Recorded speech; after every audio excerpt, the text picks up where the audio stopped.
CBI এই তদন্ত নিজের ইচ্ছেই করছে না, কোর্ট বলেছে তদন্ত করতে। এখন ভোট তো আমাদের লম্বা টানা চলবে, 4 তারিখে রেজাল্ট। তো সিবিআই কি তদন্ত বন্ধ রাখবে? তার জন্য তো কোর্ট সিবিআইকে ভর্ৎসনা করবে যে আপনারা কেন তদন্ত বন্ধ রেখেছেন। কোর্ট যদি নির্দেশ দেয় যে এখন তদন্ত করা যাবে না, তাহলে সিবিআই তদন্ত করবে না।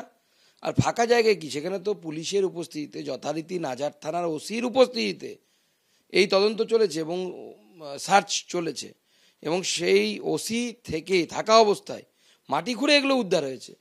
তো মমতা বন্দ্যোপাধ্যায় তো নিজেই পুলিশ মন্ত্রী, তারই ওসি সেখানে উপস্থিত ছিল।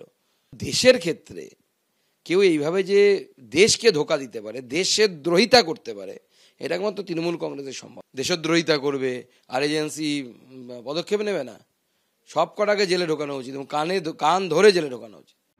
এদিকে অস্ত্র খুঁজতে সন্দেশখালীতে এনএসজি যাওয়ার পর এবার আক্রমণে মুখ্যমন্ত্রী মমতা বন্দ্যোপাধ্যায়। তিনি বলছেন যে চকোলেট বোমা ফাটালো সিবিআই, এনএসজিকে পাঠিয়ে দেওয়া হচ্ছে, রাজ্য পুলিশকে না জানিয়ে অভিযান করানো হচ্ছে, কোথা থেকে কি পাওয়া গেছে কেউ জানে না, নিজেরা যে অস্ত্র রাখেনি তার কি কোনো নিশ্চয়তা আছে? অন্যদিকে বিজেপি নেতার বাড়িতে মজুদ বোমা ফাটছে, অভিযোগ মমতা বন্দ্যোপাধ্যায়। क्यों इतना झूठा बोलते हैं?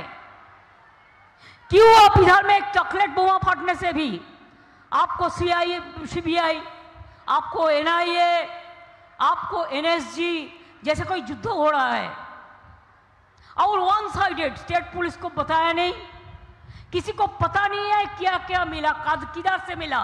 ये भी हो सकता है खुद उन्होंने गाड़ी से ले आया, लेके शो किया है, कोई एविडेंस नहीं हुआ है कि वो उधर में थे। आज भी छोटा एक इंसिडेंट संदेशखाली में मेरे को आने का पहले मिला, और बीजेपी का एक नेता का घर में बोमा जमा करके रखा था। वो सोचता है बोम मार के या नकड़ी खा के वो इलेक्शन में जीत सकता है। It is our challenge also, बोम मार के नौकरी खा के आप चाकरी नहीं जीत सकते हैं। जनता के लिए भाग देওয়ার ক্ষমতা নেই, কিল মারার গোসাই, রুটি কাপড়া মাকান চাইয়ে। মমতা বন্দ্যোপাধ্যায়ের বক্তব্যের পাল্টা জবাব দিয়েছেন বিজেপির রাজ্য সভাপতি সুকান্ত মজুমদার। তিনি আবার বলছেন যে সন্দেশখালীতে বিদেশ থেকে অস্ত্র আমদানি করা হয়েছে, আর তৃণমূল আড়াল করার চেষ্টা করছে সেসব। সুপ্রিম কোর্ট থেকে নির্বাচন কমিশনের দরজায় কড়া নাড়ছে তারা। তৃণমূলের কি দেশের সার্বভৌমত্ব নিয়ে কোনো চিন্তা নেই? নেজার থানার ওসির উপস্থিতিতে অস্ত্র উদ্ধার হয়েছে, আর মুখ্যমন্ত্রী মিথ্যে কথা বলছেন। যারা দেশদ্রোহিতা করবে তাদের ঘাড় ধরে জেলে ভরা উচিত। সন্দেশখালী অস্ত্র উদ্ধার কাণ্ডে তীব্র আক্রমণে বিজেপির রাজ্য সভাপতি। সিবিআই এই তদন্ত নিজের ইচ্ছেই করছে না, কোর্ট বলেছে তদন্ত করতে। এখন ভোট তো আমাদের লম্বা টানা চলবে, 4 তারিখে রেজাল্ট। তো সিবিআই কি তদন্ত বন্ধ রাখবে? তার জন্য তো কোর্ট সিবিআইকে ভর্ৎসনা করবে যে আপনারা কেন তদন্ত বন্ধ রেখেছেন।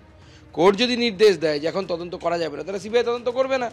আর ফাঁকা জায়গায় কি, সেখানে তো পুলিশের উপস্থিতিতে, যথারীতি নাজার থানার ওসির উপস্থিতিতে এই তদন্ত চলেছে এবং সার্চ চলেছে, এবং সেই ওসি থেকে থাকা অবস্থায় মাটি খুঁড়ে এগুলো উদ্ধার হয়েছে। তো মমতা বন্দ্যোপাধ্যায় তো নিজেই পুলিশ মন্ত্রী, তারই ওসি সেখানে উপস্থিত ছিল। দেশের ক্ষেত্রে কেউ এইভাবে যে দেশকে ধোকা দিতে পারে, দেশের দ্রোহিতা করতে পারে, এটা একমাত্র তৃণমূল কংগ্রেসের সম্ভব। দেশদ্রোহিতা করবে আর এজেন্সি পদক্ষেপ নেবে না, সব কটাকে জেলে ঢোকানো উচিত এবং কান ধরে জেলে ঢোকানো উচিত।